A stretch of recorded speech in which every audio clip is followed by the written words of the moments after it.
Hey everybody. If I told you how many times I actually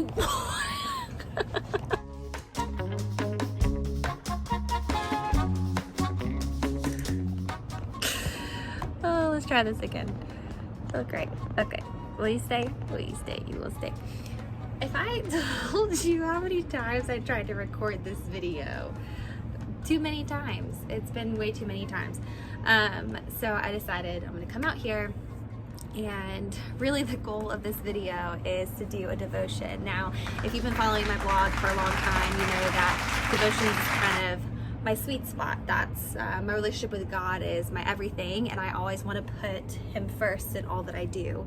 And so I kind of wanted to go back to that because, you know, the last few months I've been focusing on vlogging and kind of showing you a little bit of detail, sneak peeks into my life and kind of what I do.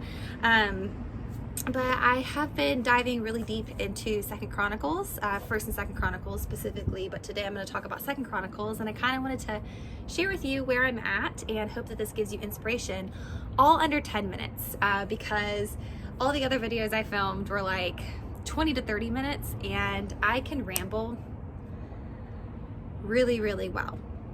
Too well. I feel really bad for my students. If you're watching this, so sorry. I'm so sorry. Okay, so right now we're in this season of COVID, and I wasn't struggling honestly at first because I'm kind of an introverted extrovert. I love being home. I am a homebody in a way, and that's where I get recharged, but this is like to the extreme. And you know, I still have my job. I haven't lost anything. I'm not sick. So I felt like I had no reason to be upset at all. Like, I'm so fortunate in this situation, and I still think I am. But I wanted to get real about the emotions behind this. And honestly, something that I have personally been struggling with, if you're an Enneagram person, I am a 2-wing 3. And what that means is I am a helper / like caregiver kind of person, wing achiever. So achieving is kind of a big deal to me. And I started waking up and feeling like the enemy was really attacking me in this place called purpose. And what has been hard about that for me personally is when I wake up and I don't feel like I have something to look forward to in the day, or I don't feel like I have something to work towards personally, like a goal of some sort, I don't feel like I have purpose. And that is where the enemy comes in, and he sneaks his little lies into you and says, like, you're worthless. Like, there's nothing to your life. Like, everything's been taken. You're never gonna see your students again.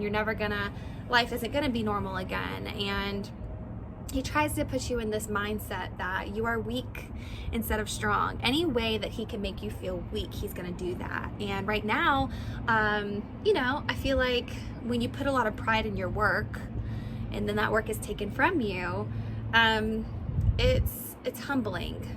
It really is. And so I wanted to kind of share with you what I've been reading in the Bible, because this really helped me.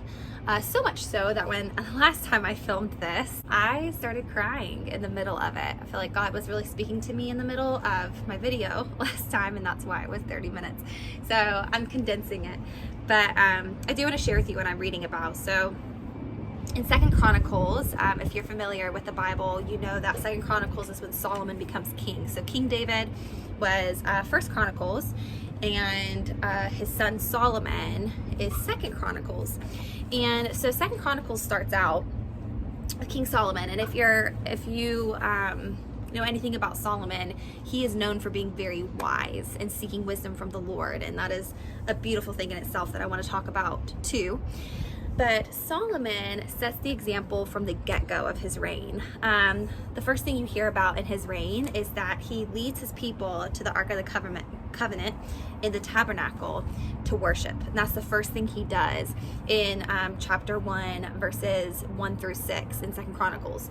And I think that's beautiful because it shows that his priorities were in order. So number one, are your priorities in order? And I know for me, like, I was so happy to start quarantining because I was like, oh, it's like a vacation. So I was like, I'm gonna do all the things that I never got to do.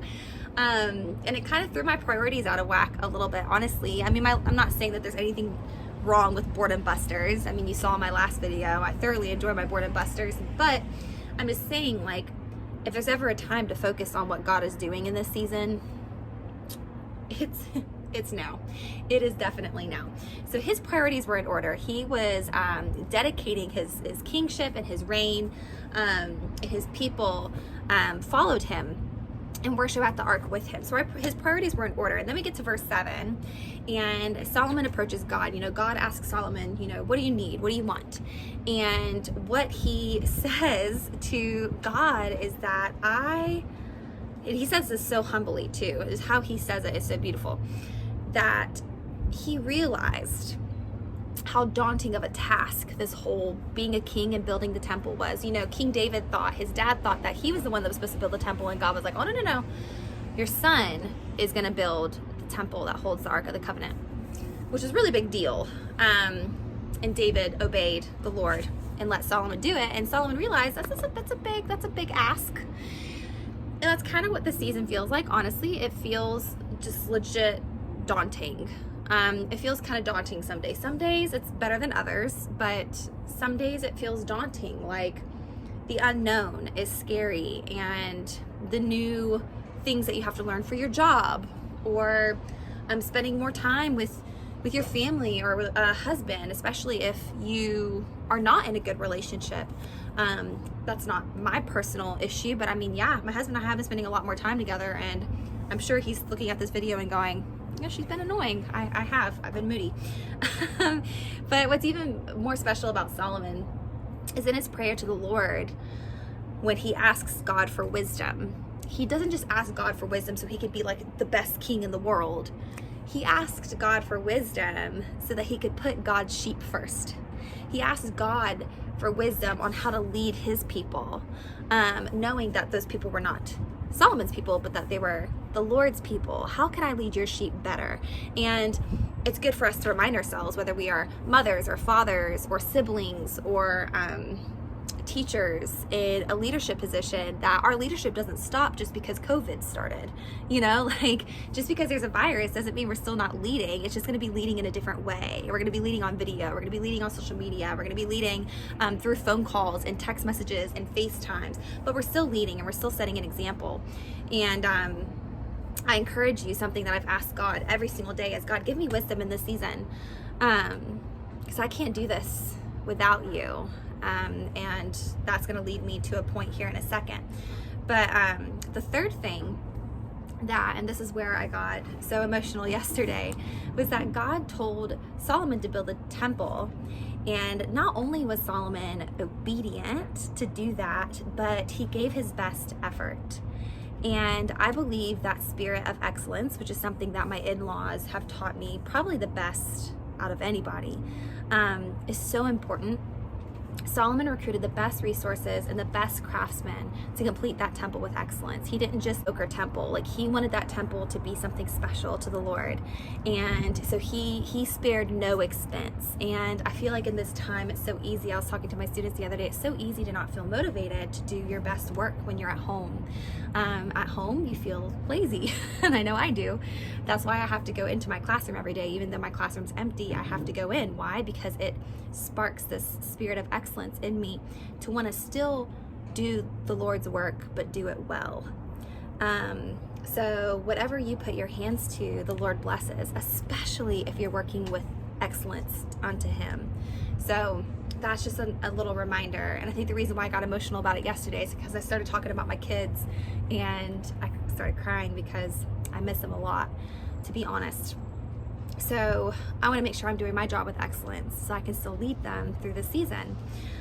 And last but not least, the thing that I feel like is giving purpose in this season, and something that I really encourage, is when we get to the second chapter of 2 Chronicles, Solomon realizes that he could not do this alone. So not only did he call out to God, he also called upon another king. And I feel like it shows how humble Solomon was. He wasn't as prideful as to say that he could do it all by himself. He knew he needed other resources and other people's talents. And, you know, Satan wants us to feel weak, and he wants us to feel alone. in this season, because it's so easy to feel alone, especially if you live by yourself during the season. It would be so hard, and it would be so easy for you to feel alone.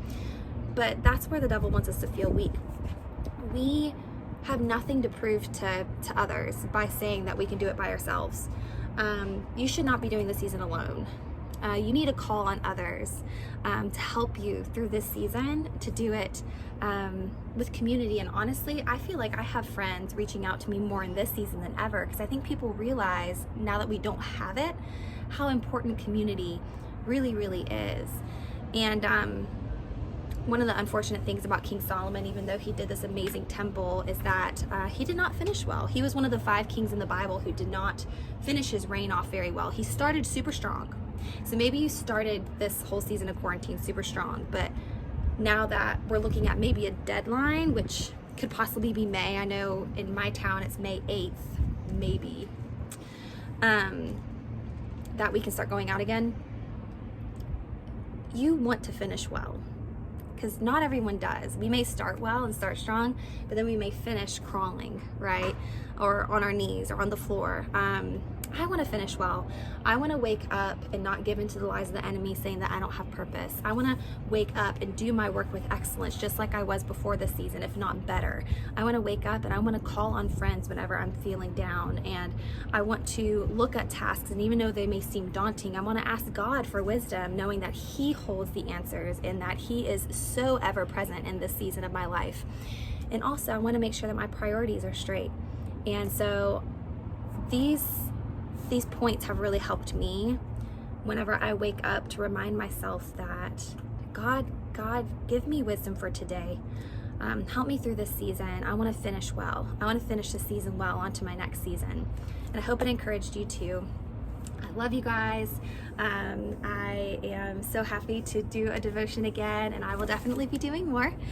You guys have an awesome day. Go enjoy the sunshine, and I will see you soon. Bye. So this next video you're about to see is a blooper, because I totally messed up and I sound ridiculous. And it took me like an hour to fix it. So enjoy a laugh. Do my work with excellence, just like I was before this season, if not better. I want to wake up and I want to call on friends whenever I'm feeling down.